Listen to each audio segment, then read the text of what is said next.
Hello friends, hello and welcome to the Logic Factory. मैं देव शर्मा दोबारा एक नए टॉपिक के साथ। आज हम बात करने जा रहे हैं common language run time. So common language run time mainly होता क्या है?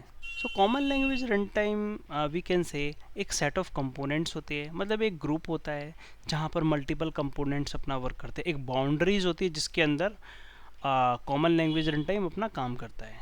ठीक है, लेकिन अभी हम इसको एक रियल टाइम एग्जांपल के साथ कैसे समझेंगे?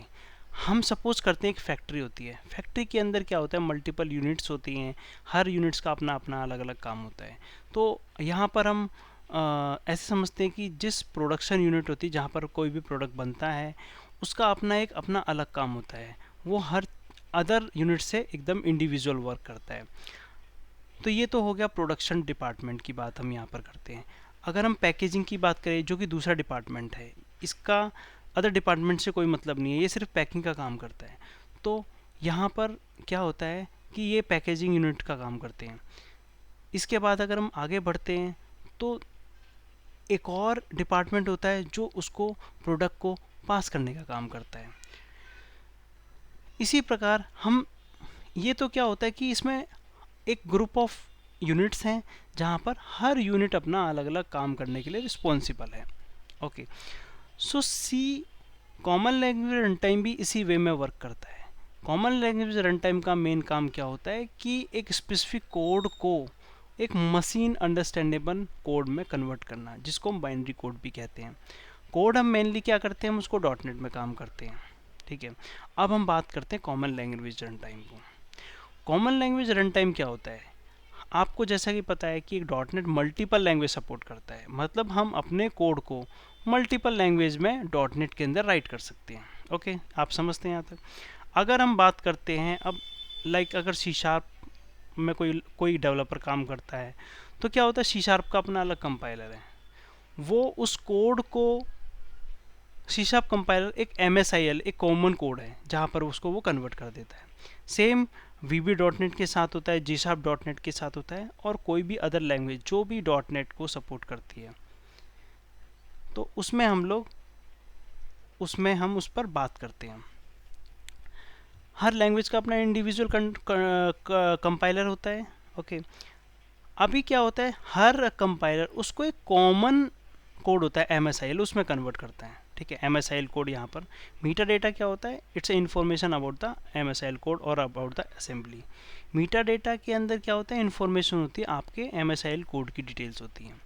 लेकिन MSIL कोड क्या होता है, एक कॉमन कोड हो जाता है। अब इसके बाद कॉमन लैंग्वेज रन टाइम का काम स्टार्ट हो जाता है। Okay, common language run time का काम कैसे स्टार्ट होता है कि इसका काम मेनली क्या होता है कि जो कोड MSIL कन्वर्टेड है, ठीक है, आप यहाँ पर देखते हैं कि मल्टीपल लैंग्वेज का जो कोड है वो एक कॉमन लैंग्वेज में आ चुका है। ठीक है, अब यहाँ से क्या होता है कि लैंग्वेज का अलग होना बिल्कुल ख़त्म हो चुका है। यहाँ पर अब कॉमन लैंग्वेज रन टाइम क्या करेगा, इस कॉमन कोड को, अब इस कोड से इसका कोई मतलब नहीं है कि किस लैंग्वेज में है, क्योंकि ये कॉमन लैंग्वेज में कन्वर्ट हो चुका है।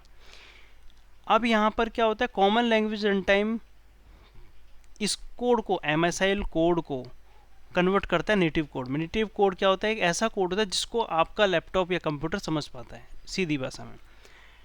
एक नेटिव कोड इसे मशीन कोड। मशीन कोड कैसा होता है, हम इसको CLR को अब हम बिल्कुल डिटेल्स में हम नेक्स्ट स्लाइड में समझने का प्रयास करते हैं। ये कुछ टॉपिक्स हैं, ये कुछ इसके फीचर्स हैं जिसको हम one by one next slide में स्टार्ट करते हैं। Security manager. अब यहाँ पर क्या होता है कि ये एक पार्ट है CLR का। सिक्योरिटी मैनेजर का काम ये होता है कि वो चेक करता है जो भी हमारी लाइब्रेरी है, जो भी हमारा कोड है, क्या वो स्पेसिफिक यूज़र को इसका राइट्स है या नहीं है, क्या उस असेंबली का उस यूज़र को राइट्स है, अगर राइट्स है तो किस लेवल का राइट्स है। ये जो यूनिट है सिक्योरिटी मैनेजर, इसका यही यहाँ तक ही काम है, जिसमें code access security, code verification. Code access security अपना चेक करता है कि जो भी यूज़र उस कोड को यूज़ कर रहा है उसको उसका एक्सेस है या नहीं है, अगर उसको एक्सेस है तो किस लेवल तक एक्सेस है। सेम थिंग कोड वेरिफिकेशन करता है। कोड वेरिफिकेशन भी इस कोड को वेरीफाई करता है कि क्या असेंबली का प्रिविलेज है उस स्पेसिफिक यूज़र को, ये सिक्योरिटी मैनेजर का काम होता है। अब हम बात करते हैं जस्ट टाइम कंपाइलर। जो कंपाइलर क्या काम करता है, मेनली आपका MSIL कोड है जिस पर अभी हम बात कर रहे थे, इस कोड को कन्वर्ट करता है नेटिव कोड में। नेटिव कोड कुछ इस टाइप से 0-1 का कुछ होता है, आपको सभी को पता है कि ये एक मशीन कोड होता है जिसको आपका लैपटॉप, कंप्यूटर, आपकी मशीन उसको अंडरस्टैंड कर पाती है। तो ये एक फाइनल कोड होता है। यहाँ तक आने पर देखें कितने प्रोसेस से गुजरना पड़ता है। ओके, ये काम जस्ट इन टाइम कंपाइलर का होता है जो कि CLR का पार्ट है। जैसे कि मैंने एग्जांपल में पहले भी बताया था कि फैक्ट्री का जो एग्जांपल दिया था उसमें हर एक अपनी यूनिट्स है जो रिस्पॉन्सिबल है अपने काम के लिए।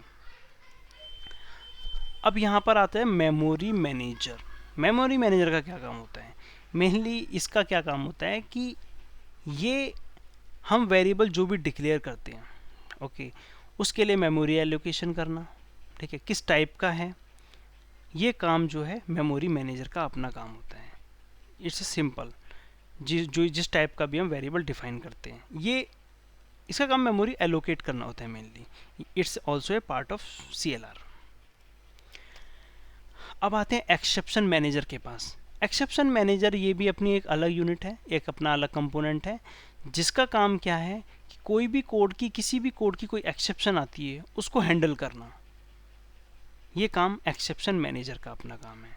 ये भी अपना इसका CLR का एक फीचर है। Common type system. अभी आप क्या समझते हैं कि जब हम, आपको पता है कि हम .NET पे, जैसा कि मैंने आपको बताया था, मल्टीपल लैंग्वेज को सपोर्ट करता है।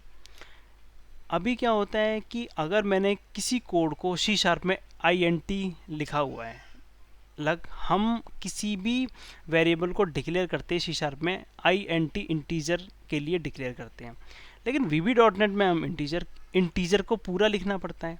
ओके, ये शॉर्ट फॉर्म नहीं हम यूज़ करते। लेकिन अब यहाँ पर कॉमन टाइप सिस्टम क्या काम करता है, इसने अपने एक रूल्स बनाए हुए हैं कि मल्टीपल लैंग्वेज से को वो एक कॉमन टाइप में कन्वर्ट कर देगा ताकि उसको हमारा .NET समझ पाए। ओके, तो यहाँ पर देखिए, सो मेनली कॉमन टाइप्स का काम क्या है, मल्टीपल लैंग्वेज के टाइप को अंडरस्टैंड करना और एक कॉमन टाइप में कन्वर्ट कर देना रन टाइम पर। ये काम कॉमन टाइप सिस्टम का है। अब यहाँ पर हम बात करते हैं, नेक्स्ट हमारा फीचर है common language specification. Common language specification, ये it's a part of common type system. Okay, ये अपना, इसका अपना एक इकोसिस्टम है, ठीक है, जहाँ पर ये अपने इसके रूल्स हैं, गाइडलाइन हैं कि अगर हम मल्टीपल लैंग्वेज पे हम लोग काम कर रहे हैं तो उस लैंग्वेज के लिए हम,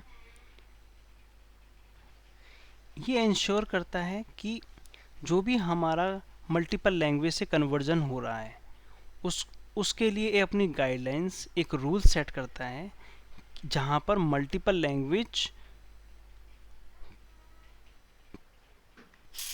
आपस में कोऑर्डिनेशन होके वर्क कर पाए।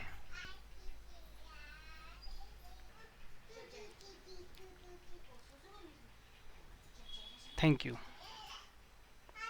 अगर आपको अच्छा लगे तो इसको सब्सक्राइब कीजिए और likes and comment. Thanks for your time.